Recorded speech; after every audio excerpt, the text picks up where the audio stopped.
मैं आर.सी. गुप्ता, माँ कस्तूरबा गांधी महिला कॉलेज ऑफ एजुकेशन, औद्योगिक क्षेत्र सगीना रोड, भरतपुर से। आज का विषय है अनुभवजन्य ज्ञान एवं प्रकट ज्ञान।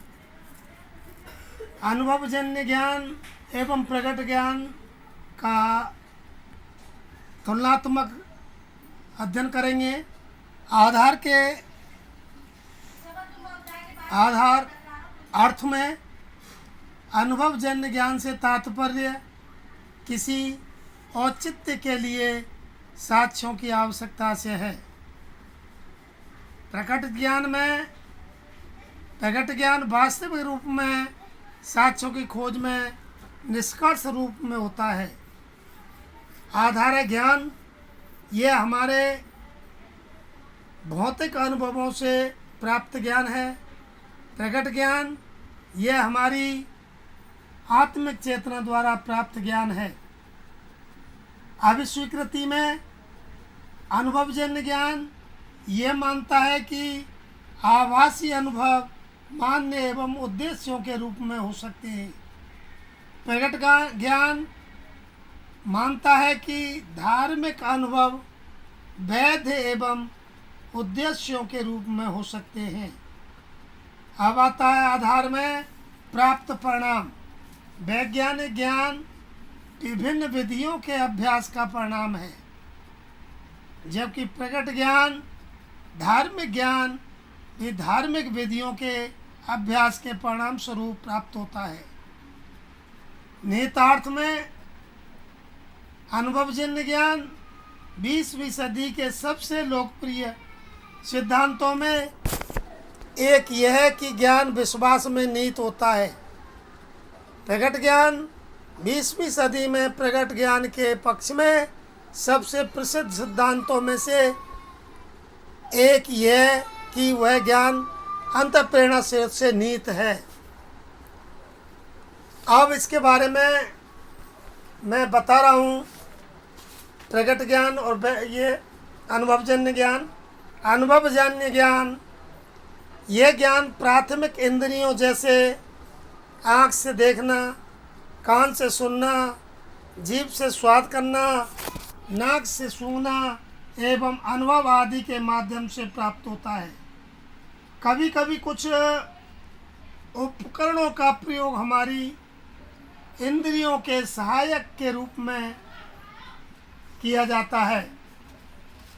जैसे कोयल काली है, अर्थात अनुभवजन्य साक्ष्य डाटा अथवा ज्ञान को इंद्रिय अनुभव के रूप में भी जाना जाता है। ये ज्ञान अथवा ज्ञान के स्रोत का सामूहिक पद है, जिसे इंद्रिय माध्यमों की सहायता से अवलोकित अथवा प्रयोग किया जाता है। अनुभववाद संवेदी धारणा अनुभव एवं अवलोकन के माध्यम से ज्ञान प्राप्त करने का एक सिद्धांत है। अनुभवजन्य ज्ञान प्राय बाह्य अवलोकन जैसे बाहरी अवलोकन है, जैसे दृष्टि है, गंध है, स्पर्श है एवं श्रवण द्वारा वर्णित होता है। अनुभवजन्य विधि वैज्ञानिक विधि के समरूप है, परंतु समान नहीं। अनुभवजन्य ज्ञान प्राथमिकताओं का ज्ञान है, जो कि जन्मजात विचारों पर केंद्रित वाद विवाद एवं अन्य एक जैसे विचारों जैसे कि सत्य, विश्वास एवं अन्य आदि पर आधारित है। इसके साथ ही ये ज्ञान उत्पादन के साधन के साथ संबंधित है। उसी प्रकार यह संशयवाद के विषय में विभिन्न ज्ञान के दावे प्रस्तुत करता है। जौन लोग का विश्वास है कि हमारे अनुभव हमें सरल एवं जटिल विचारों के साथ परिभाषित करते हैं। जौन लोग ने एक उदाहरण द्वारा समझाया है कि यदि कोई अपना हाथ आग से जला लेता है, परंतु वह भी बर्फ के एक ठंडे टुकड़े पर, तब निष्कर्ष का एक प्रकार यह होगा कि वह गर्मी नहीं है जो जलने का कारण है, बल्कि तापमान में अंतर है। इस प्रकार जॉन लॉक का विचार है कि सरल संवेदना एवं अनुभव आधारों के लिए अमूर्त विचारों की आवश्यकता होती है।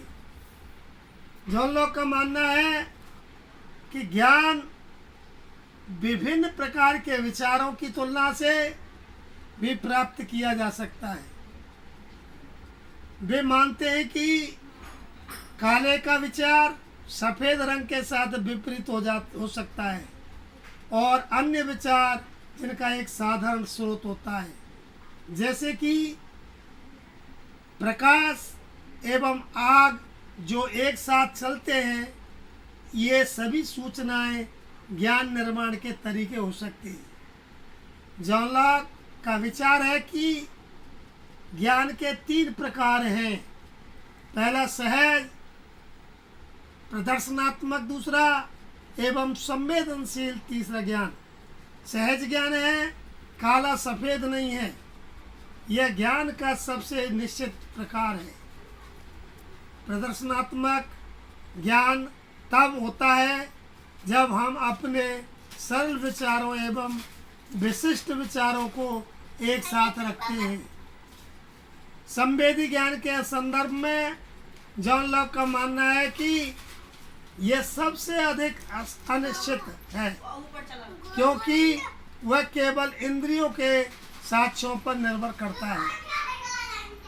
विभिन्न तर्कवादियों के प्रश्नों के उत्तर में जॉन लॉक की प्रतिक्रिया प्राथमिक एवं माध्यमिक गुणों के अस्तित्व में निहित है। काले एवं सफ़ेद के उसके सिद्धांत से तात्पर्य प्राय नए बच्चे के जन्म के समय उसके मन में विचारों को परिभाषित किया गया है, क्योंकि उसने न कोई अन्य चीज़ें देखी हैं, न कोई रंग, न कोई फल चखा। धीरे धीरे वह अपनी इंद्रियों के माध्यम से इन सभी तथ्यों का अनुभव करने लगता है। कुछ समय में उसके मन में विचारों की उथल पुथल होने लगती है। ये सभी प्रभाव उसके समझ एवं इंद्रियों द्वारा निर्मित होते हैं तथा मन में स्थापित हो जाते हैं। इस प्रकार मानव बुद्धि की पहली क्षमता है कि मन उस प्रभाव को प्राप्त करता है। बाह्य तत्व इंद्रियों के माध्यम से अथवा स्वयं के प्रयासों द्वारा उन पर प्रभाव को दर्शाते हैं। मनुष्य उन सभी उद्दत विचारों को जो बादलों के ऊपर मीनार और स्वर्ग के रूप में उच्च स्तर तक पहुँचते हैं, इन सभी में वैध सीमा तक जहाँ मन भटकता रहता है, उन सुदूर अटकलों में भी यह ऊंचा उठता हुआ लगता है। इसकी हलचल कोई एक तत्व नहीं है। वे विचार जो इंद्रियां अथवा प्रभाव स्वरूप हैं, वे अवलोकन हेतु प्रस्तुत किए जा सकते हैं। अब आता है प्रगट ज्ञान। प्रगट ज्ञान के बारे में देखिए। प्रगट ज्ञान विश्वास पर आधारित होता है। हम मूलतः 3 तरीकों से ज्ञान प्राप्त कर सकते हैं। कूलर के उनमें से एक वह है कि जिन तथ्यों को हम जानते हैं उसका अवलोकन अच्छे से एवं सरल व्याख्या करें। यही कारण है कि हमें विश्वास है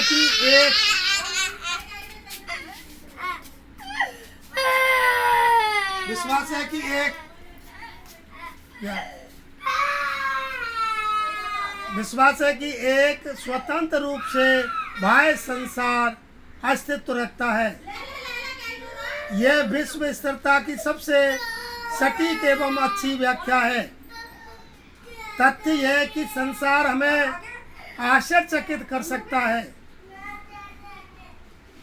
तथा अन्य तथ्य ये भी है कि संसार ही हमारी इच्छाओं का प्रत्यक्ष परिणाम नहीं है। दूसरे तरीकों से हम तथ्यात्मक ज्ञान प्राप्त कर सकते हैं, जिससे हमें सत्य की समझ प्राप्त होती है। प्रकट ज्ञान का प्रमुख आधार अभूतपूर्व गुण के साथ साथ ईश्वर में विश्वास है। ज्ञान के प्रथम दो तरीके अविवादास्पद है, परंतु तीसरे ज्ञान के साथ ऐसा नहीं है। प्रकट ज्ञान रहस्योद्घाटन ज्ञान का प्रमुख भाग है, जो कि मानव धारणा का स्वतंत्र अस्तित्व है। ऐसा नहीं है कि जो तत्व ज्ञान निर्माण में निहित हैं उनको सूत्रबद्ध नहीं किया जा गया है। अन्य शब्दों में प्रकट ज्ञान पूर्ववर्ती ब्रह्मांडों एवं ब्रह्मांडों के निर्माणकर्ता के रूप में एक विशिष्ट ज्ञान के साथ इस ब्रह्मांड में निहित है। ब्रह्मांड अभी तक निर्मित एवं घटित, अनवरत एवं अंतिम रूप में विघटित होता रहता है। वेदों के अनुसार यह ब्रह्मांड वास्तव में अत्यंत बृहद है और इतना बृहद है कि हम निश्चित रूप से इसे मल्टीवर्स कर सकते हैं।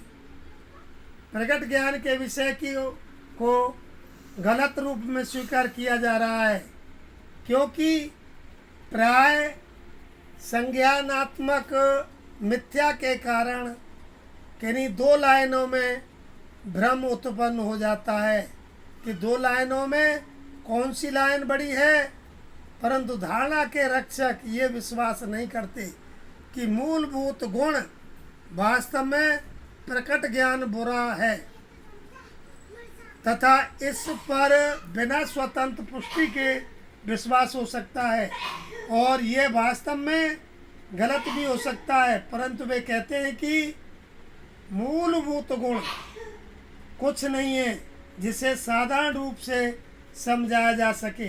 जैसे ईश्वर अथवा प्रकाशीय माया चेतना की बुद्धि से हमें ज्ञात होता है कि सत्य की प्रगति में जांच के लिए अज्ञान मन का उद्देश्य परम लक्ष्य की प्राप्ति है। हम वे पहले प्राणी नहीं हैं जो वास्तविकता की प्रकृति की जांच कर रहे हैं। जिस सत्य को हम चाहते हैं वह पहले से ही मौजूद है और हमेशा अस्तित्व में रहेगा। ग्रहणशीलता के अभ्यास के लिए हम बुद्धिमान हैं। हम अपने ज्ञान से सीखते हैं कि हम अपने भाग्य के स्वयं निर्माता हैं एवं केवल मानवता की शक्ति द्वारा ही हम अपने अंतिम गंतव्य तक पहुंच सकते हैं। जब मन आत्मा सहभागिता से दूर होता है तथा सार्वभौमिक सत्य के पथ को निर्देशित करता है, तो यह और अधिक हृदय या मन प्रकट होता है। सत्य अब यहाँ है, सत्य आपके साथ है तथा सत्य अपने अस्तित्व के मूल में है। अपने अस्तित्व का मूल आपकी चेतना के सभी मानसिक अहंकारी एवं परम स्थिति की शुद्ध अवस्था है। चेतना की शुद्ध अवस्था आपकी आत्मा है। आपकी आत्मा के अंदर सत्य के रूप में सर्वोच्च चेतना रहती है। अब इसका इकाई सारांश बता रहा हूँ मैं। प्रकट ज्ञान के अंतर्गत सत्य का अनुभव करने के लिए हमें असत्य को छोड़ना होगा। हमें अपने मन में असत्य के निर्माण को रोकना होगा। जब मन असत्य से घिरा हुआ होता है तो वह सत्य के अनुभव से अनभिज्ञ रहता है। सत्य बौद्धिक चेतना द्वारा प्रकट होता है, जो कि सभी असत्यों का विनाश करके तथा अपनी आंखों से देखने के बजाय अहम से परे क्षमता का विकास करता है।